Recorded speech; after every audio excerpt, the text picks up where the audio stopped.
Hello friends मैंने आप लोगों को अपने पुराने लेक्चर में ये बताया है कि मेंडल्स के 3 लॉज जो होते हैं वो किस तरीके से वर्क करते हैं और उसका गार्डन पी के अंदर किस तरीके से इनहेरिटेंस होता है, लाइक इन F1 जनरेशन और इन F2 जनरेशन किस तरीके से मेंडल्स के जो 3 लॉ हमने डिस्कस किए हैं, law of dominance, law of segregation and law of independent assortment, ये किस तरीके से वर्क करता है और जिससे हमें ये समझ में आया कि हम अलग अलग तरीके के कॉम्बिनेशंस हमको F2 में मिलते हैं, जिसकी वजह से हमको जीनोटाइप और फिनोटाइप को स्टडी करने में आसानी लगती है।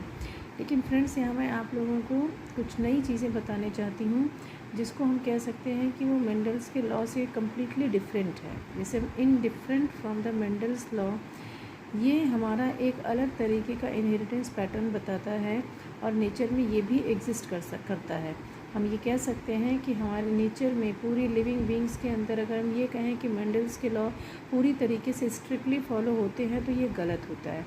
ये तभी हो सकता है जहाँ पे लिंकेज फॉलो होता है। लिंकेज और क्रॉसिंग ओवर, ये 2 फिनोमेना हैं जो कि हमारे इसी चैप्टर में हम डिस्कस करेंगे लेटर और इन सम अदर वीडियो। बट आज मैं आप लोग को ये बताऊंगी कि मेंडल्स के जो लॉ होते हैं वो लिंकेज के पैटर्न को फॉलो करते हैं। लिंकेज का मतलब क्या? जब जीन्स आपके दोस्त जीन्स आपके आसपास रहेंगे तो वो पेरेंटल जनरेशन से प्रोजेनी जनरेशन में एज इट इज़ ट्रांसफ़र हो जाएंगे। तो यही चीज़ सेम हमने रिज़ल्ट जो है मेंडल्स के लॉ में भी देखे। क्या ये अगर ये लॉ ऑफ डोमिनेंस होगा तो भी, लॉ ऑफ सेग्रीगेशन होगा तो भी, लॉ ऑफ इंडिपेंडेंट असॉर्टमेंट होगा तो भी, ठीक है। लेकिन अब हम यहाँ पे जो एक अलग तरीके का पैटर्न देख रहे हैं, ये पैटर्न आपका पूरी तरीके से मेंडल्स के लॉ से एकदम विपरीत चलता है और नेचर में ये भी दिखता है। तो इससे हमको एक कंक्लूजन मिल जाता है कि मेंडल का लॉ तो चलता ही है, उसके अलावा कुछ डिफरेंट पैटर्न भी नेचर में फॉलो किए जाते हैं। तो फ्रेंड्स, मैं अंजलि फ्रॉम बायोलॉजी आप लोगों के लिए आज इस वीडियो में जो टॉपिक लेके आई हूँ उसका नाम है इनकम्प्लीट डोमिनेंस। और इसी टॉपिक में हम ये डिस्कस करेंगे कि किस तरीके से मेंडल के लॉ पूरी तरीके से नेचर में फॉलो नहीं किए जाते हैं, कुछ अलग तरीके का भी पैटर्न डेवलप होता है जिसको हम कुछ डिफरेंट स्पीसीज़ में डिस्कस करेंगे। तो अब मैं आपको बताऊँगी इनकम्प्लीट डोमिनेंस का बेसिकली मतलब क्या होता है। तो दोस्तों, इनकम्प्लीट डोमिनेंस अपने आप में इस टर्म का मतलब आपको अंडरस्टूड हो रहा होगा कि डोमिनेंस तो है लेकिन वो पूरी तरीके से नहीं है। Means the process in which complete dominancy is lacking is called as the incomplete dominance. Means यहाँ आपके न तो आपका एक एलील पूरी तरीके से एक्सप्रेस हो रहा है और दूसरा एलील जिसको हम रेसेसिव एलील की बात कर रहे हैं, रेसेसिव एलील आपका जो कि एक्सप्रेस ही नहीं हो रहा था वो भी एक्सप्रेस हो रहा है, और डोमिनेंट एलील जो पूरी तरीके से अपनी डोमिनेंसी के साथ एक्सप्रेस हो रहा था वो यहाँ पूरा एक्सप्रेस नहीं हो रहा है। मीन्स देयर इज़ समथिंग, कुछ डिफरेंट है जो कि यहाँ पे एग्जिस्ट कर रहा है। लेकिन हम ये भी नहीं कह सकते यहाँ पे पूरी तरीके से ब्लेंडिंग हो रही है। There is no mixing of the gametes, mixing of the alleles in this case, right. तो let's discuss via the definition. Like in this pattern, इस पैटर्न में both the genes of an allelomorph pair express themselves partially, यानी कि आपका dominant gene भी थोड़ा सा express होगा और रेसेसिव जीन भी एक्सप्रेस होगा, but in the partial form, ठीक। One gene can not suppress the expression of another gene completely, यानी एक जीन जो डोमिनेंट जीन था वो पूरी तरीके से रेसेसिव जीन के एक्सप्रेशन को सप्रेस नहीं कर पाएगा, और एक्सप्रेस कर रहा है रेसेसिव जीन भी, इस वजह से डोमिनेंट जीन जो है वो पूरी तरीके से एक्सप्रेस नहीं हो रहा है। मीन्स आपका हो रहा है कुछ डिफरेंट यहाँ पे हो रहा है जो आपका कंप्लीट लॉ ऑफ डोमिनेंस के अगेंस्ट जा रहा है, बिल्कुल उससे डिफरेंट पैटर्न पे चला जा रहा है। तो this result we can see in F1 generation. अब ये देखिए कि यहाँ मैंने आप लोगों को कुछ डायग्राम के थ्रू समझाने की कोशिश की है कि मान लीजिए P जनरेशन है जिसको हम पेरेंट जनरेशन कहते हैं। इस पेरेंट जनरेशन में हमने 2 फ्लावर लिए, ठीक है। एक फ्लावर है रेड, दूसरा है हमारा वाइट, जिसका हमने expression genotypic expression capital R दिया है, इसका हमने स्मॉल आर दिया है। ठीक, अब इसमें हम गैमीट बनाएंगे। जब गैमीट बना रहे हैं तो इसका कैपिटल आर होगा, इसका स्मॉल आर होगा। अब फ्रेंड्स हम ये देखेंगे कि यहाँ इन F1 जनरेशन, ठीक है, F1 जनरेशन हमको जो मिल रहा है वो आपको result in F1 generation all pink form मिल रहा है। मेंडल के लॉ में हमने यही चीज़ देखी थी कि F1 जनरेशन में हमको डोमिनेंट मिल रहा था, यानी कि अगर हम रेड को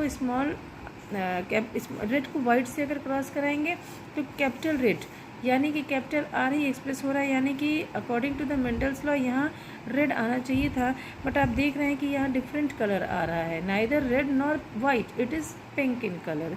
तो रेड और वाइट को हम सब भी जब कलर शेड्स करते हैं, बनाते हैं, तो रेड और वाइट को मिक्स करने से हमारा पिंक कलर डेवलप होता है।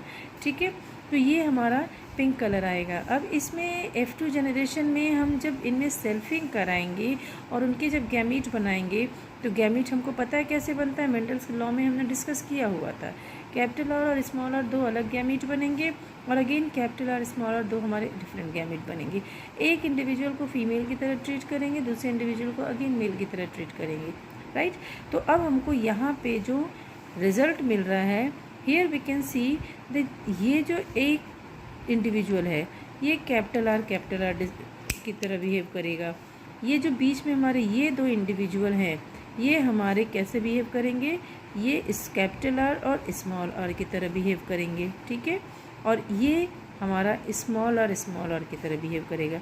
तो हेयर वी कैन सी हमको F2 जनरेशन में रेड भी मिला, हमको F2 जनरेशन में पिंक भी मिला, एंड अगेन हमको यहाँ पे वाइट मिला। ठीक है, तो हम यहाँ देख सकते हैं कि रेड भी मिल रहा है, वाइट भी मिल रहा है, और हमको इन बिटवीन कलर भी मिल रहा है। इसका मतलब पूरी तरीके से डोमिनेंसी यहाँ नहीं शो हो रही है, जैसा कि हमने मेंडल्स के लॉ में देखा था। मेंडल्स के लॉ में यही था, 3 इंडिविजुअल आपको सारे टॉल मिल रहे थे, ऑल्दो उसमें एक होमोजाइगस टॉल था, 2 हेट्रोजाइगस टॉल था। तो यहाँ पे हेट्रोजाइगस जो है वो हमारा कम्प्लीटली रेड ना होकर वो पिंक कलर शो करे। Friend, this is all about incomplete dominance. ठीक है, अब इसमें रेशियो हम देख सकते हैं कि रेशियो किस तरीके से आएगा। तो phenotypic ratio in the case of incomplete dominance, phenotypic as well as genotypic ratio will be same, यानी कि एक फिनोटिपिक रेशियो भी हमको रेड मिल रहा है, पिंक मिल रहा है, यानी एक रेड मिल रहा है, 2 पिंक मिल रहा है और 1 वाइट मिल रहा है। ठीक है, जीनोटिपिक रेशियो में हमको सेम टू सेम मिल रहा है। तो ये एक ऐसा एक टर्म है, ऐसा टॉपिक है जहाँ पे हमको फिनोटिपिक और जीनोटिपिक रेशियो सेम पैटर्न पे मिल रहा है। लेकिन इन the case of the Mendel's law of segregation, वहाँ हम देख रहे थे कि इन F2 जनरेशन फिनोटिपिक रेशियो जो था वो 3:1 में आ रहा था, while the genotypic ratio were coming in the 1:2:1 ratio के पैटर्न पे, right.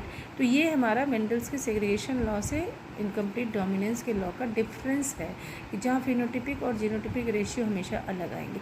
Genotypic will be same पर फिनोटिपिक अलग होगा। ठीक, अब यहाँ पे फ्रेंड्स हम एग्जांपल देखेंगे। एग्जांपल है, देखिए इसको हमने जो डिस्कस किया है ये स्नैपड्रैगन फ्लावर है। ठीक है, तो हम ये सारा पैटर्न स्नैपड्रैगन, जिसका साइंटिफिक नेम एंटीराइनम मेजस है, उसमें देखते हैं। 4 o'clock प्लांट में देखते हैं, जिसका साइंटिफिक नेम मिराविलिस जलापा है। And again starch synthesis in P seeds के अंदर भी हमको सेम पैटर्न देखने को मिलता है।